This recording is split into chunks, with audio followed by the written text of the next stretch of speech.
We're back. It is an absolutely beautiful day here. New day, new week, new guest today.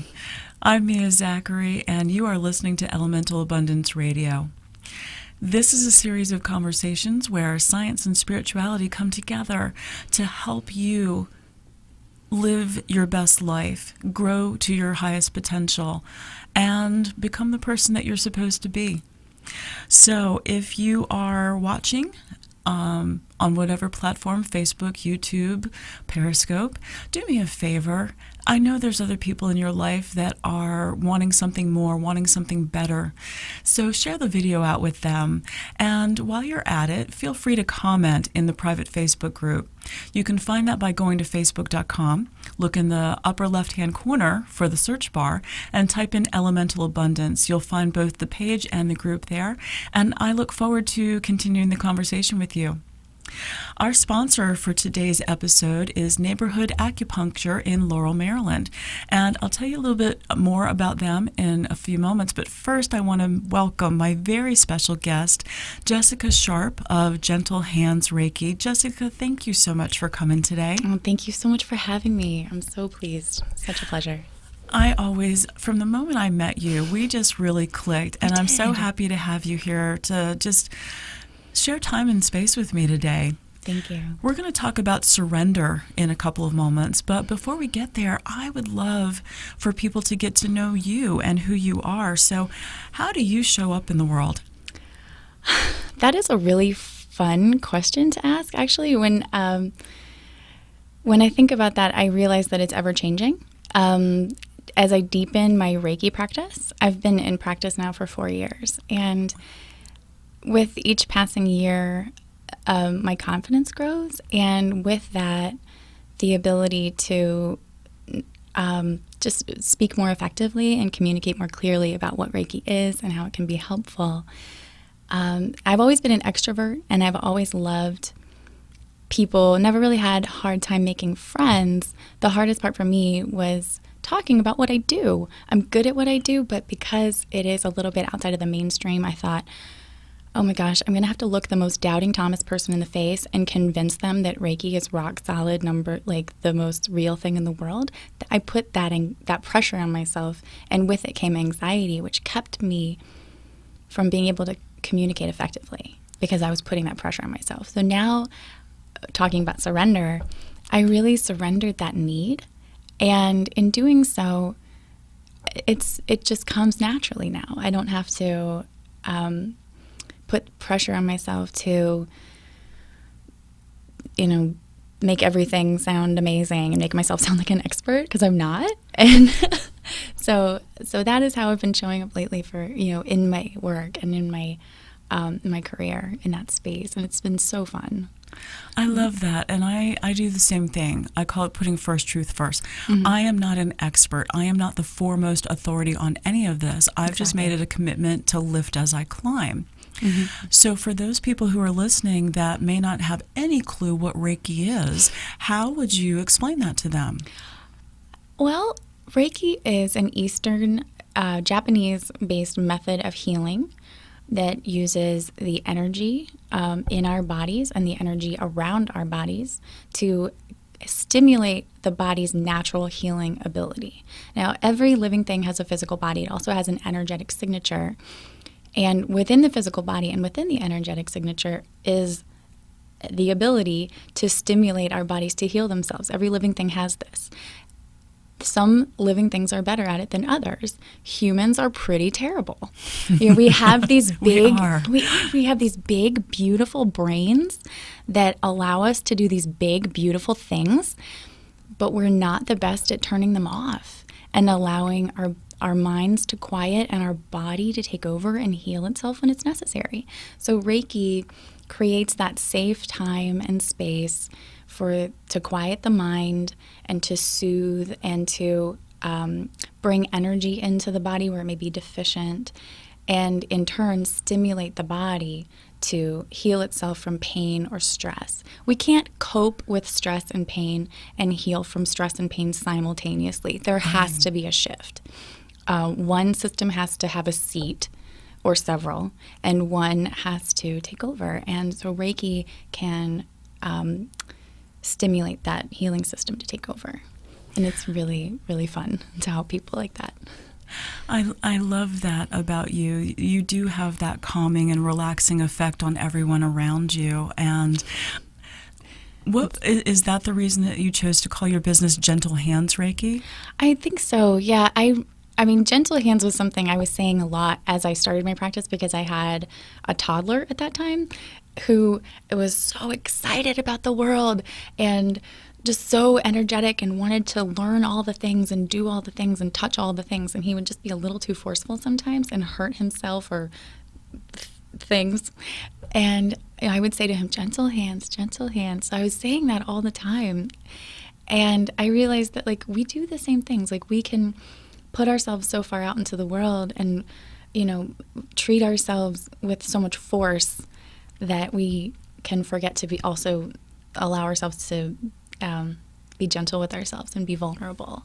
So that's why it just clicked for me, because I was already saying it all the time to my son. So I hope that like I say on my website, I hope my gentle hands can help soothe others. I love that. And I believe you do. I believe you have such an amazing impact on people. And it's true. We really don't take care of ourselves. We pretend to. We go through the motions. Ourselves. We force ourselves to go to the gym and exercise, and we, force ourselves to eat things that are supposed to be healthy. But I think it's a societal thing. If you're not running 24/7, then you're lazy. Absolutely. If you're not, working 60, 70, 80 hours a week, then you're never going to be a success. I mean, these are the messages that we hear. So I know for me, with my Reiki practice as well, it's sometimes hard to convince people to take time for themselves, even if it's just an hour on a massage table, to try to get some energy work, to try to bring them back into alignment, to try to get them to calm down. Absolutely. Like, we go through the motions of self-care, like, I'm going to take a bath. And then you take a bath, and then you're like, but nothing's necessarily changed. But you did a thing, but nothing changed. It's that surrender. I mean, there's that word again. We have to actually surrender the need to feel on and allow ourselves to be vulnerable, so then our body's healing system can take over for a little while. Yeah, that's not an easy thing. No. I'm a pretty ambitious person. I'm a very creative person. Absolutely. And I have just a stupid work ethic. You do. I do. I mean, even today, I was up until 2:00 this morning, preparing for this show, putting the slides together, making sure I scripted everything out, wanting to take care of you and make sure that you had the best experience. And then I was back up at 7:30. And it's like, at some point today, I need to shut down. I need to turn off. Yeah. But I'm already thinking about post-production and marketing and promotion and so we generate these, all these ideas, and we want to act on them all at the same time. Yeah. So that's why I think, surrender is the perfect conversation to have with you today. Today, yes. Of all days. So I found this really cool quote. Her name is Amy Falchuk, Falchuk. And she says that surrender is an act of acceptance. Yes. The acceptance of what is, of imperfection, of limitations, of disappointment, of pain. Wow. Yeah, there's a lot to unpack there. There's a lot in this quote. So, number one, it's hard for people to accept what is. We're constantly being told, if you don't have this new car, or you don't live in this kind of neighborhood, or you're not making this much money, it's hard for people to accept what is. Absolutely. And the idea of facing our limitations, our imperfections, and then to go even deeper into disappointment and pain, this is not an easy thing. But I love the fact that you're here having this conversation with me. And, I'll tell you, I'm already planning to cut the end of this show short, because I don't want to cut out short the conversation with you. Oh. You and I are both survivors. We have survived major depression and alcoholism and suicide attempts and all kinds of pain and disappointment. Absolutely. So tell me why, because you're the one who chose the theme today. Why is surrender the word that's so important to you? Well, I feel like right now I'm in such a sweet spot with my practice, and in terms of growth and in terms of like what I'm feeling called to do. And about 4 months ago, I chose to stop drinking alcohol. And it wasn't as though I hit rock bottom or anything like that. I could tell that it wasn't for me. My body was developing more of an intolerance to alcohol. Like the older I got, I think it was also energetic. Like the stronger my energy became, the less tolerance it had for BS, including alcohol. So I would have a normal amount of drinks and black out, and that's just not okay. It's not productive or fun or okay when you're a parent. None of that is okay. So I started going to some different support groups for people who are sober and people who are in drug and alcohol recovery. And I felt, it was more of like I meditated about it, I prayed about it, and I asked the universe, what is this really for me? Is this the right path? And it said, absolutely, like so much good is going to come out of your life if you do this. And I was like, okay. So I started going to some support groups. And as I talked to people who had really been in the throes of addiction and who had really had terrible trauma and pain, both that caused their addiction or as a result of their addiction, it became clear to me how closely Reiki and recovery truly are on so many levels, on a spiritual level, on a self-discovery level, on a healing level. And I thought, what an amazing thing to merge these two worlds and to help them go hand in hand and to use Reiki as a tool to support people on their journey to sobriety out of the throes of addiction. So I have started hosting events every other month. Right now it's for women only, but I'm hoping to open it up. And you know this because Reiki for Recovery would not exist without your help, and I'm so grateful. Absolutely. It was my pleasure to be there. And so it's free events. It's interesting how it kind of turned in, it was an energy healing session, but it also turned into a lot of life coaching. Absolutely. And it was such a beautiful thing because neither one of the women who came to Reiki for Recovery had ever had Reiki before, I think, if I remember correctly. So it was beautiful to be able to introduce that to you, and that wouldn't have been possible without you. Well, thank you. Yeah, it was. I'm definitely feeling very called by the universe to put these events in place. So it's Reiki for Recovery. It's free treatment for women in recovery to experience Reiki and to learn how it can help them on their journey of sobriety and recovery. And also there's other resources there for them. And if it goes well, I would love to recreate this in other areas and make it I was just a bigger about to thing. say. So, for we're those still of in the you, early stages. Yeah. We are still in the early stages, but for anyone who's listening or if you're watching, I'll give Jessica's contact information at the end, but you could go to Gentle Hands Reiki anytime you want. I'll give Jessica's contact at the end. Give her a call and ask her how she got her group started, so that maybe you can replicate it wherever you are. Surrender. How did you? Was it difficult? Because I know that in AA and other recovery groups, surrendering to a higher power is really one of the major steps, right? It is. For me, it wasn't hard because I had already kind of done that. It was more of the asking the universe what's for me and being sent. So the surrender had already happened.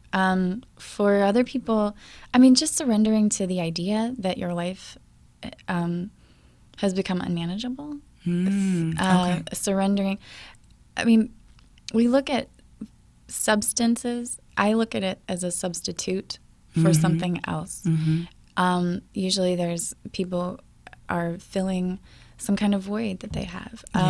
You hear, well, when I drank, I felt more confident. When I drank, I wasn't so scared. When I drank, I was able to make friends. It's a stand-in. When I drink, it doesn't hurt. Yeah, when I drink, I'm able to relax. And you hear that term, drink to forget. For a lot of people, they are they're using the alcohol as a tool. So okay, well, we surrendered. We realized that alcohol is not the best tool. And I'm hoping that Reiki can be one of the tools to help them rebuild their lives. But yeah, surrender is something that you have to do every day. And it's really exciting to be allowed into this space and to be called into a space where the universe is telling me that I can have an impact in this way. It's very exciting.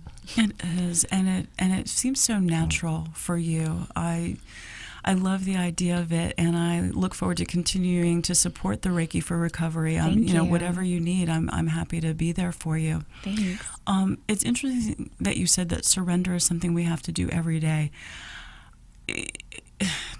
I don't. Mm-hmm. I really don't. For me, it's not about sobriety. It's about control. Mm-hmm. Because my dad was an alcoholic and he was abusive, and codependent children of alcoholics, I mean, we tend to have almost like a post-traumatic stress disorder. Yes. I can smell Jack Daniels from 100 paces. Mm-hmm. And so I really kind of grew up thinking that I had to be better and smarter and more accomplished and, just so much more than anything that my father told me I was. Oh. So I always feel like I have to be in control, and I always have to be in action, and I always have to be doing something. Mm-hmm. So surrender for me is really difficult, and I'm thinking it's probably difficult for other people as well. So if it's not necessarily a substance issue, how do you think Reiki could help people who are just addicted to doing? Wow. There's so many ways. I mean, like I said in the beginning, like we don't give ourselves that time to switch from coping system to healing system. And doing can be just as much of a substitute as a substance. Well, that's another conversation. Yeah, absolutely. Without judging anyone or any way, most of the times when you quit an addiction to one substance, you become addicted to something else. You give up alcohol and you go to food. You give up drugs and you go to, porn, or you give up porn and you go to gambling. Something. Yeah. There's always something. I switched from alcohol to Coca-Cola, and I'm not ready to give up my Coca-Cola addiction, even though they're not sponsoring this. I've now named them twice. Anyway, but you're right. We find ways to switch. Mm-hmm. So what else could we do to surrender? Well, if you think about the body as a sort of a tank, right? If you think about it as a tank that's filled with water, you can think of energy that way. Our body is filled with energy. We have energy. If there is some kind of black hole, or there's a hole and the water in our tank is escaping, we're going to try to plug it up. That, I think, is where a lot of these energetic holes come from that we're trying to fill. They're voids. They're reservoirs. We're trying to fill them. Ways that, Reiki can help is to try to stimulate the body to fix that hole, to plug that hole, so then we don't need to lose energy and try to fill it again with something else. Though it's really been exciting, with recovery in general, with recovery specifically. I mentioned the word reservoir. I heard a great quote about from another woman, a reverend who uses Reiki to treat recovering addicts. And she said, addiction creates reservoirs of guilt and shame.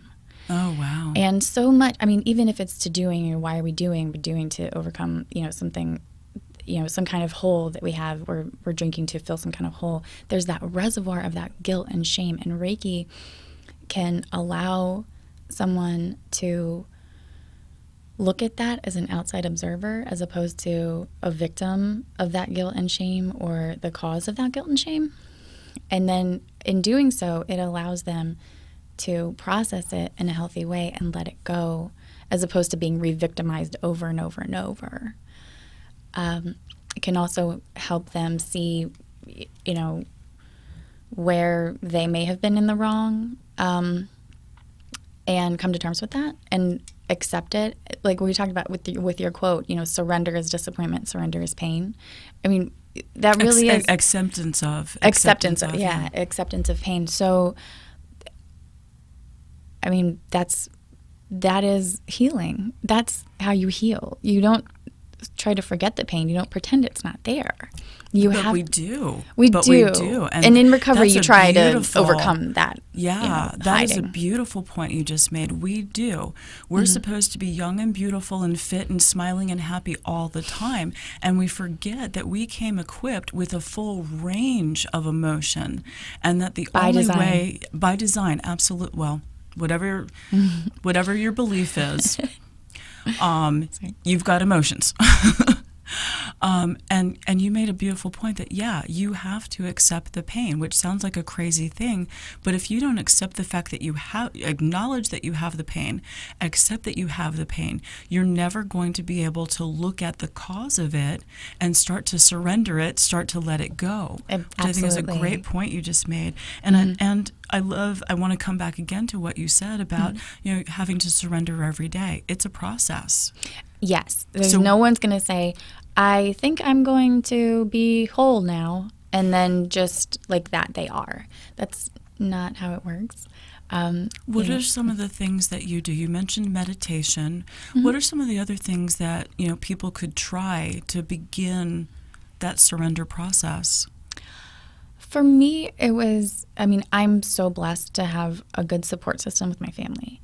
My husband was a person who encouraged me to quit drinking because he thought that it was just not serving me anymore. So I had him as a support system. I have friends who are either in recovery or whose family members are in recovery or something like that. I mean, so they helped me to feel as though there was no shame in it. And let's see what else.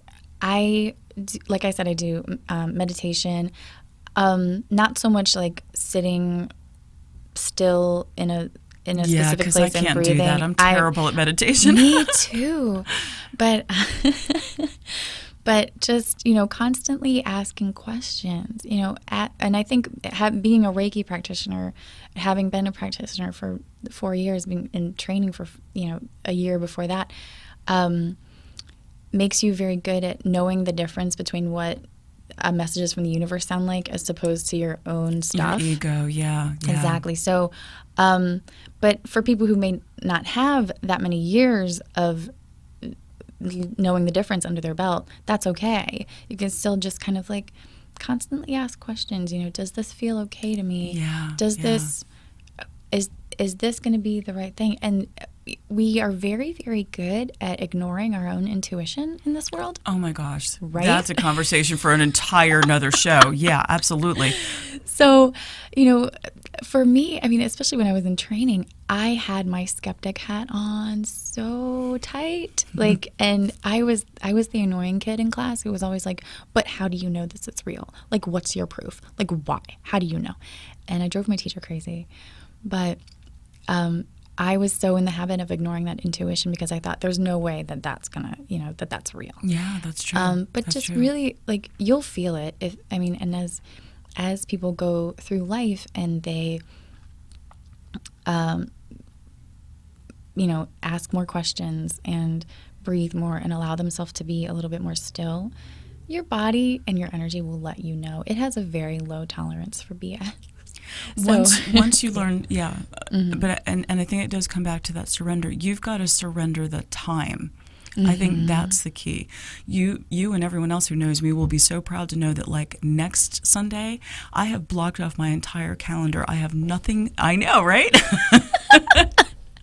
I have nothing scheduled, nothing at all. Good for you. Because it's not until you're able to get into that quiet that you can be that outside observer, that you can look at yourself and go, does this feel good? Is this really what I want? Is this really where I want to be?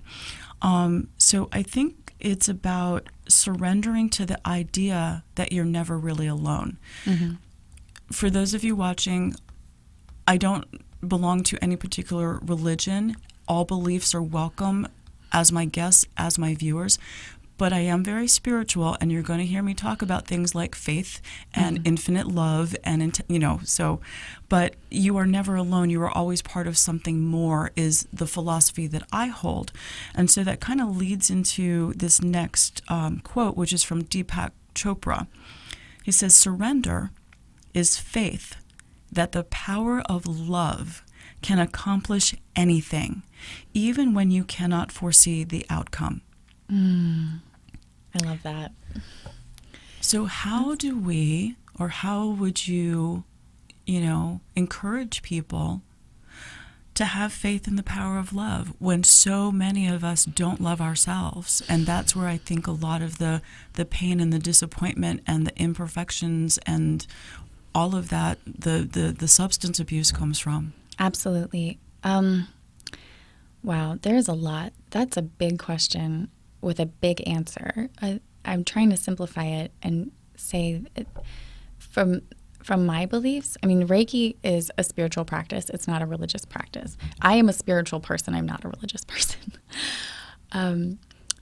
But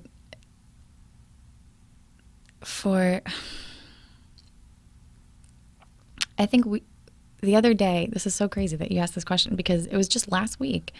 I was trying to just ask the universe, like the questions that we all ask. Why do bad things happen to good people? Why does it feel like the world is sick?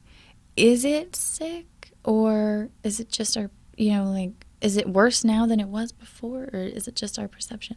There's so many big questions that our, human brains don't always have the answers for. And one thing that kind of bubbled up for me, and I use the term bubbled up because that's kind of how I know the difference. Like if a thought comes and I'm like, wow, that really did not originate with me, I kind of feel that that's the wisdom of the universe and something it's trying to tell me. And it was just 4 words. It was like, feel pain, choose love. And that is, that's the secret. That's just feel pain, choose love. Yeah, and that's great. How you grow, because you can feel pain all you want, and it'll just re-victimize you until you choose love, whether it's self-love or just reaching out beyond yourself to some other, to spirit or to the universe or something. That's how we grow. And yes, it sounds very kumbaya and very woo-woo and doesn't really take into account, the horrors of the world, which I'm very aware of. But I feel like that was it. The message came through so powerfully that I couldn't be like, you're wrong. There's war. There's famine. There's, I would feel like I would be disrespecting whatever knowledge it was that allowed me to have that message. Feel pain, choose love on so many levels.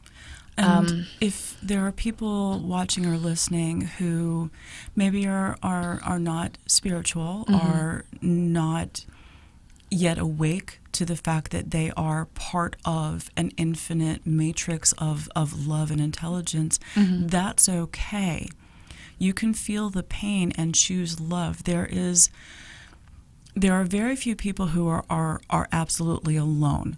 And I know that in the deepest, darkest periods of my depression, I felt like I was alone. Yes. But that's how depression lies to you. So if the things we're talking about today are not part of your philosophy, that's okay. Choose the love that's immediately around you. A family member, a friend, a spiritual counselor, a psychiatric counselor, somebody in your life. If you surrender to the fact that you are not unlovable, if you surrender to the fact that you are not alone, if you surrender to the truth that somebody gives a damn about you, you can choose love on a physical level, and that might be the way that you start to surrender. Absolutely. I think that's so, it can be big. It can be as big or as small as you want to make it. So, yeah. It's still percolating its way through my worldview, I'm still a little uncomfortable with like, oh, the secret to the universe is 4 words: feel pain and choose love, and that's why it's okay that there's like war and death and stuff. Like it's Right. really, I really feel uncomfortable saying that, but it is something that I've been sort of feeling called like. Well, thank you so much for sharing that, because it does seem like it's oversimplistic. It does. But isn't it true that the simplest things are not always easy? Absolutely. It sounds so simple. Oh, well, you're addicted, you're unhappy, you're depressed, you hate your job. Well, just surrender. Surrender to the pain, surrender to the disappointment, surrender to the stuckness. Sounds so simple, but that doesn't mean it's easy. No. So I love the fact that, we have a tool to share with people. We have traditional Japanese energy healing. We have, acupuncture. We have massage. We have all of these ways that we can experience human touch in a safe and non-sexual way and get back in touch with who we are and how we're supposed to treat each other and how we're supposed to be. Absolutely. So and with that is something, I'm sorry, I'm going to keep going with that. You mentioned non-sexual touch, and our society really does not put enough stock in the healing power of that. And for some of these people, like recovering addicts, a Reiki session is the first time that a human being has touched them without wanting something in return. Oh, wow. And wow. Yeah. Okay, so I'm going to apologize to our sponsor, Neighborhood Acupuncture. I'm going to say it 3 more times. Neighborhood Acupuncture in Laurel, Maryland. Neighborhood Acupuncture in Laurel, Maryland. Keep going with this thought, though. Oh, I'm just that, that in itself is so incredible and such a healing tool that, it can be hard to surrender to somebody touching you. And the fact that, especially for men, I think women in our society are more physical, and it's okay for women to touch. But, you're right, for a man, I can see how this would be a strange thing for someone who's not a family member or a lover to touch you in a way that comes from love, comes from the ultimate source of love. Yeah, it is a loving touch, but it's not an expectant touch, and that makes all the difference. And I feel that is where we can start to heal. Practitioners can heal each other or heal their clients. So please talk about neighborhood acupuncture, because that's where I work, and it's wonderful. Okay, so Neighborhood Acupuncture, our wonderful, amazing sponsor for today. As you can see from the logo on the screen, it's this beautiful image of the tree of life and knowledge and love, surrounded by hands, surrounded by communities, and surrounding the world. Neighborhood Acupuncture is obviously, acupuncture is what they do. And for those of you who don't know, acupuncture is an ancient Chinese healing art using very fine instruments to balance your key energy and target the source of pain or illness. Okay, so let's just go through it. It's not a needle like the kind they give you shots with. No. These are very, very fine, surgical. You barely even notice them. But, don't take my word for it. Go check out Neighborhood Acupuncture for yourself. But having said that, as Jessica mentioned, they also do traditional Japanese energy healing. They do Reiki there. So if you're not quite ready for needles, Reiki is kind of like acupuncture with energy. It's just acupuncture without using the needles. It uses the same energy meridians, and it still supports your autonomic nervous system. Yes. And if you're not ready for Reiki or acupuncture yet, they also offer massage services. Yes. So once again, this is Neighborhood Acupuncture. They're located at 345 on Historic Main Street in beautiful Laurel, Maryland. You can find them at the website, which is My Neighborhood Acupuncture.